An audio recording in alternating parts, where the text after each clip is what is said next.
My second case study I have chosen to show you is a video. First, let me set the scene.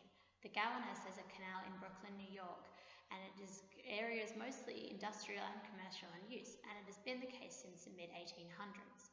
It is known as one of the most polluted water bodies in America. It was found to have more than a dozen contaminants in it, including several heavy metals, and is on the EPA's national priorities list. So, 4 gross facts about the Gowanus.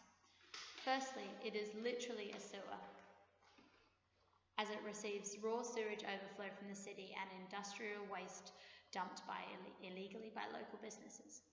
It is unlikely to sustain life, as the water is so dark and contains very little oxygen. Thirdly, the EPA have no idea what's growing in it, if there is anything at all.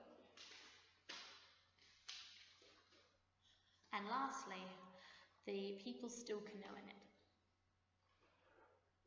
So, a few architects and local residents set up an advocacy group in 2009 with the intention of cleaning up and further development of the area.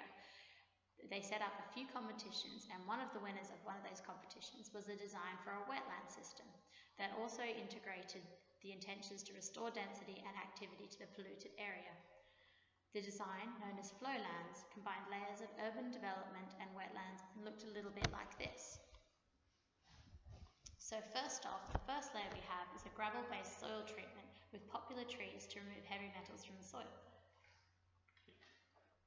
Our second layer here is a lower height plant level with arid oil and also buffalo grass for further hydrocarbon removal. The next layer down is a mini water catchment area with submerged aquatic plants.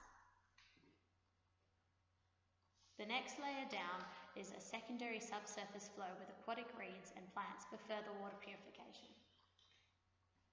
And the final layer is an oyster bed with patches of grass as well, which also helps for the removal of chemical toxins.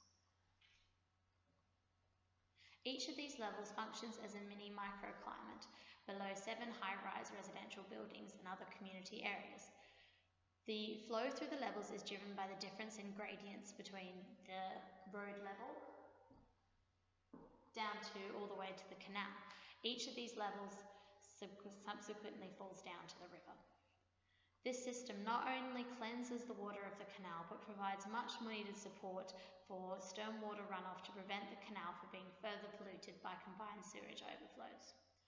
What I love about this idea is that it is theoretically not needing much space, and also it integrates humans with the river and also its treatment, which I feel could be beneficial in assisting people to gain an appreciation for it as it will become a part of their daily lives.